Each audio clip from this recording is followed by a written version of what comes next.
Okay, so this video today is going to talk about periods and how to manage your menstruation cycle and optimize your eating habits and your exercise habits to ensure that you're recovering the best you can for each part and that your hormones are getting the best fighting chance for each section. There's a word that's been going around right now and it's called cycle syncing, and it basically just means that you're going to match up the nutrients that you get from the food and the type of exercise that you do to make sure that your body's focusing optimally for each of these cycles. Your menstruation cycle can actually be broken into 4 sections. So you've got the menstruation cycle, and that's the early follicular cycle, and that lasts from day 1 to 6. So when you start your period up until when you're just getting to the end of your period. Then you've got the late follicular period, and that is from day 7 to 14. Then you've got ovulation, which is day 14 to 16. And then from day 16 to 28, you've got your luteal phase. In each of these cycles, your body sort of hormones change as your body gets ready to release the egg, starts to think about reproducing. When it doesn't reproduce, what then happens to your hormones? Your hormone levels go up and down the whole month, and that's why one week we've got loads of energy, we're happy as anything, training really well, and then the next week your mood lowers, you don't want to train, you could eat everything in sight, and this happens, 400 and something times in a lifetime. So it's about trying to understand your body and then manage each of these cycles accordingly to give yourself the best fighting chance. So from the first cycle, which is the menstruation cycle, that's when all your hormone levels are at the lowest, especially when you start bleeding. You feel tired, lethargic, there is a bit of water retention, so your weight is likely to go up a little bit. It is water, not something to freak out about. It will then drop back down again, so I wouldn't worry too much about that.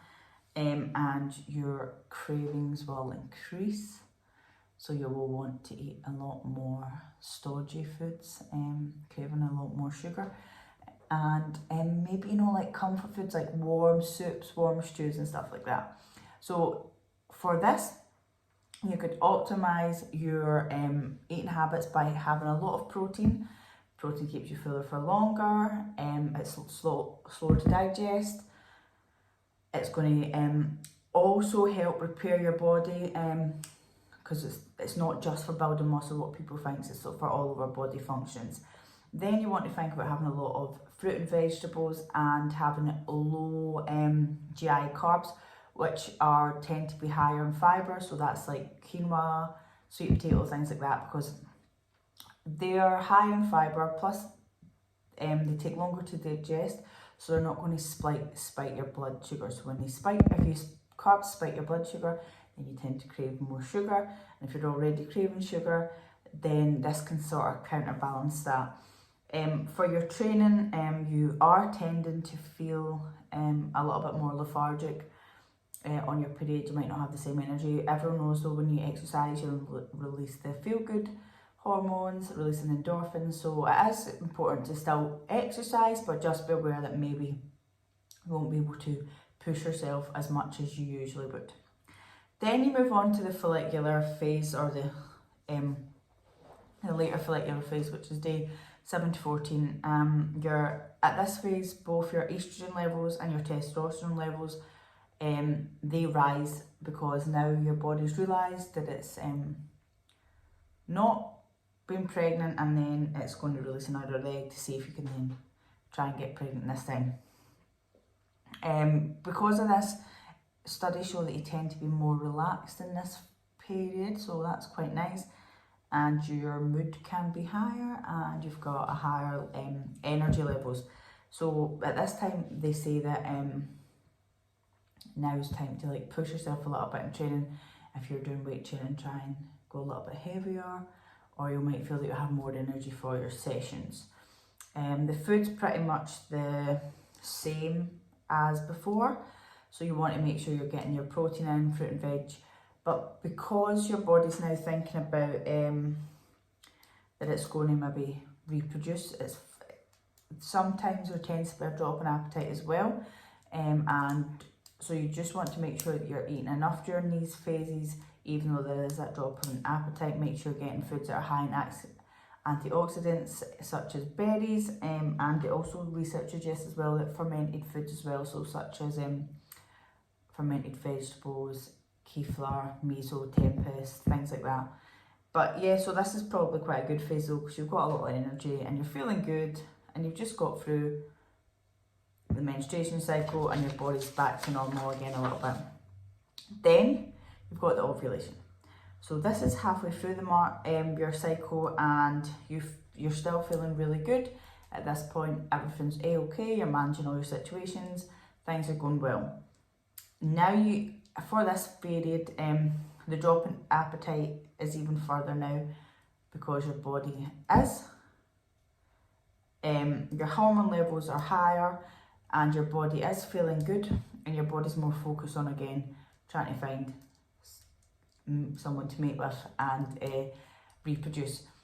In this phase as well, there tends to be a drop in magnesium. So you would want to think about keeping your diet the same as before, but then with that drop in magnesium, trying to get some foods in that can boost that. You will be happy to know that dark chocolate is high in magnesium. So allowing yourself to have a little bit more dark chocolate than usual. In this phase as well, you will feel good for your training, but because your estrogen levels are higher, when your estrogen levels are higher, you're more prone to injuries. So don't stop training. You don't need to drop the weights. Just make sure that you're being safe, warming up properly, cooling down, getting the protein in to make sure that your muscles and your body are recovering after your sessions. Then you move on to the last phase, which is day 16 to 28, and that's the luteal phase. And then at this point, if you haven't got pregnant, your body then realises that you haven't got pregnant, and your estrogen levels drop dramatically and your progesterone levels begin to rise. During this time, this is when the sugar cravings are strong. So you should want to try and think about it with the sugar cravings I spoke about it earlier, that you're having low GI carbs to stop that spike in blood sugar, high fibre carbs as well to keep you full, making sure you're eating enough of fruit and vegetables, protein, but also at this point your body's actually using more energy as well. They say that you're burning a little bit more, your body temperature rises, and due to that your basal metabolism is higher, so your body's burning more. So to sort of stave off the cravings and to stop any sort of like sugar binges happening, that research has suggested that you give yourself an extra 150 calories to 300 calories on the days, depending on how your hunger is, to help manage with these cravings. But with that being said, in versus out, no food's off limit, as we've said, the whole way through the process. So if you want to fit in some chocolate into your calories, then you want to fit in something that's maybe not so nutrient dense, but you want it, then you shouldn't deprive yourself, because if you deprive yourself, then what happens is when you eventually sort of binge eating cycle, because we feel that we've deprived ourselves, and then we want to eat everything in sight.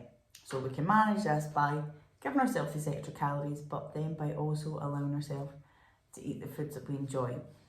For training in this cycle, you might feel that you maybe don't have the same energy or not even the same motivation to train.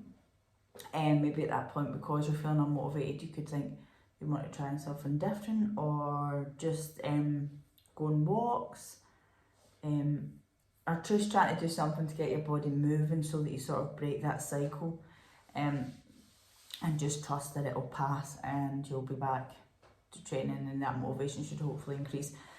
But through all this phases, it's about, like, don't be too hard on yourself. We are human, so we can't be on the whole time, especially when we've got all these hormone levels going up and down, and it's just about like knowing your cycle and getting to know you, and how you respond in each phase. So maybe actually when you start your period, and then from day 1 to 7, 7 to 14, 14 to 16, then 16 to 20, like keep a wee note somewhere, see how your body responds, how you've managed this, how you felt at this point, and then when you sort of understand your cycle better, you can apply this knowledge about your eating and training to sort of adapt to what works with you best, so that then you find a strategy that's specific to you. Because yes, every female will get periods, or most females get periods, but how our body responds to it could slightly differ from person to person. So it's just about knowing yourself and figuring out how you manage this most effectively, to get the best out of your hormones, and also your training and your eating habits throughout the whole process. So I hope you found this useful, hope it helps.